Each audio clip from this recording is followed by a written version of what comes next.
Unified pension স্কিমনো কি? কৰ্মচাৰীসকল ইয়াৰ দ্বাৰা লাভৱান হ'বনে? কেন্দ্ৰীয় চৰকাৰে 2024 চনৰ 24 আগষ্টত ইউনিফাইড পেঞ্চন আঁচনি প্ৰৱৰ্তন কৰে। 2025 চনৰ 1 এপ্ৰিলৰ পৰা এই আঁচনি কাৰ্যকৰী হ'ব। UPS আঁচনিৰ জৰিয়তে কেন্দ্ৰীয় চৰকাৰৰ 23 লাখ কৰ্মচাৰী উপকৃত হোৱাৰ সম্ভাৱনা আছে। যদি সকলো ৰাজ্যই UPS আঁচনি গ্ৰহণ কৰে তেন্তে সমগ্ৰ ভাৰততে বৰ্তমান NPS আঁচনিৰ অধীনত সামৰি লোৱা 90 লাখৰো অধিক চৰকাৰী কৰ্মচাৰী ইয়াৰ দ্বাৰা উপকৃত হ'ব পাৰে। ইতিমধ্যে মহাৰাষ্ট্ৰ চৰকাৰে এই আঁচনি ৰূপায়ণৰ সিদ্ধান্ত গ্ৰহণ কৰিছেই। UPS সম্পৰ্কীয় তালিকা এখন আপোনালোকৰ জ্ঞাতাৰ্থে ইয়াত প্ৰকাশ কৰা হ'ল। আপোনালোকে দেখিছে তালিকাখনত তাত ইয়াত এৰো চিহ্নৰে দেখুৱাই দিয়া হৈছে।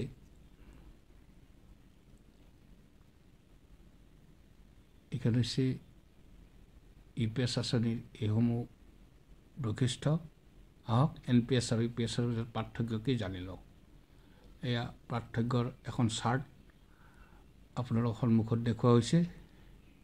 ইয়াত NPS-ত কি সুবিধা আছে আৰু UPS-ত কি সুবিধা আছে। এই সুবিধাসমূহ চাৰ্টখনত দুটা ভাগ কৰি দেখুৱাই দিয়া হৈছে। আপোনালোকে এইখন পঢ়ি চালে ইয়াৰ সুবিধা অসুবিধাসমূহ নিশ্চয়কৈ উপলব্ধি কৰিব পাৰিব। কৰ্মচাৰীসকল কোনটো স্কিমত লাভৱান হ'ব আপোনালোক নিজেই জানিব পাৰিব। এইখন UPS আৰু NPS-ৰ পাৰ্থক্যৰ এখন তালিকা চালে ইয়াৰ সুবিধা আৰু অসুবিধাসমূহ আপোনালোকে বুজি পাব। আহক জানি লওক UPS-ৰ সুবিধাসমূহনো কি কি।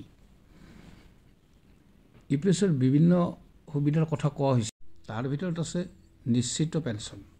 অৱসৰপ্ৰাপ্ত কৰ্মচাৰীয়ে অৱসৰৰ পূৰ্বে পোৱা 12 মাহৰ গড় মৌলিক দৰমহাৰ 50% পেঞ্চন লাভ কৰিব।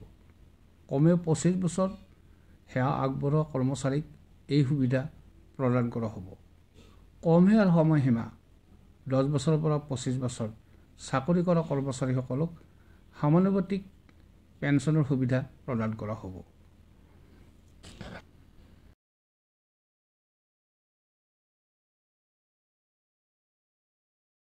ইয়াৰ পিছতে আছে অৱদান সম্পৰ্কীয় ঘোষণা। কৰ্মচাৰীজনৰ মৌলিক দৰমহাৰ 18.5% চৰকাৰে পেঞ্চন পুঁজি বৰঙণি হিচাপে আগবঢ়াব। কৰ্মচাৰীসকলে তেওঁলোকৰ মৌলিক দৰমহাৰ 10% পেঞ্চন পুঁজিলৈ আগবঢ়াব। নিশ্চিত পাৰিবাৰিক পেঞ্চন। পেঞ্চনৰ মৃত্যুৰ ক্ষেত্ৰত তাৰ মৃত্যুৰ ঠিক আগতে পোৱা পেঞ্চনৰ 60% পেঞ্চন তেওঁৰ পত্নীক দিয়া হ'ব। তাৰ পিছতে আছে নিশ্চিত ন্যূনতম পেঞ্চন। কমেও 10 বছৰ সেৱা আগবঢ়োৱা এজন কৰ্মচাৰীয়ে প্ৰতি মাহে 10,000কৈ টকা পেঞ্চন হিচাপে লাভ কৰিব। তাৰ পিছতে কোৱা হৈছে মুদ্ৰাস্ফীতি সূচাংক। নিশ্চিত পেঞ্চন, নিশ্চিত ন্যূনতম পেঞ্চন আৰু নিশ্চিত পৰিয়াল পেঞ্চনৰ ওপৰত মুদ্ৰাস্ফীতি সূচাংক প্ৰদান কৰা হ'ব। সেয়া কৰ্মচাৰীৰ দৰে উদ্যোগিক শ্ৰমিকৰ বাবে সৰ্বভাৰতীয় গ্ৰাহক মূল্য সূচাংকৰ ওপৰত ভিত্তি কৰি এই ডেয়াৰনেট ৰিলিজৰ ব্যৱস্থা কৰা হ'ব। এককালীন ধন পৰিশোধ। অৱসৰপ্ৰাপ্তসকলক অৱসৰৰ সময়ত গ্ৰেচুইটিৰ এককালীন ধন প্ৰদান কৰা হ'ব। এই ধন সম্পূৰ্ণ হোৱা সেৱাৰ প্ৰতি 6 মাহৰ মূৰে মূৰে অৱসৰৰ তাৰিখ অনুসৰি মাহিলী ইমলুমেণ্টৰ 1/10 সমান হ'ব। ইয়াৰ দ্বাৰা নিশ্চিত পেঞ্চনৰ পৰিমাণ হ্ৰাস নহ'ব। তথ্যসমূহ ইণ্টাৰনেটৰ পৰা লোৱা হৈছে। ভিডিঅ'টো ভাল লাগিলে লাইক আৰু শ্বেয়াৰ কৰিব।